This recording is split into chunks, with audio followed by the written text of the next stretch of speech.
வந்து பலவீனமா வியாதி படுக்கையில மரண படுக்கையில இந்த நாட்கள் இருக்கலாம்.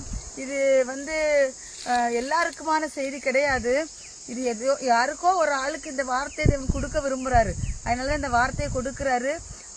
நம்மளுடைய கண்ணீர் அவருடைய துருத்தியில் இருக்குதுன்னு சொல்லி வேதவசனம் சொல்லுகிறது. அப்படித்தானே? அப்போ நம்ம வடிக்கிற கண்ணீர் ஒவ்வொன்றையும் தேவன் பார்க்கிறார். உன் கண்ணீரை கண்டேன்னு சொல்றாரு. இன்னைக்கு பலவிதமான கஷ்டங்கள், பலவீனங்கள், வியாதிகள் இதன் மூலமாக கண்ணீர் வடித்து கொண்டிருக்கிறீங்களா?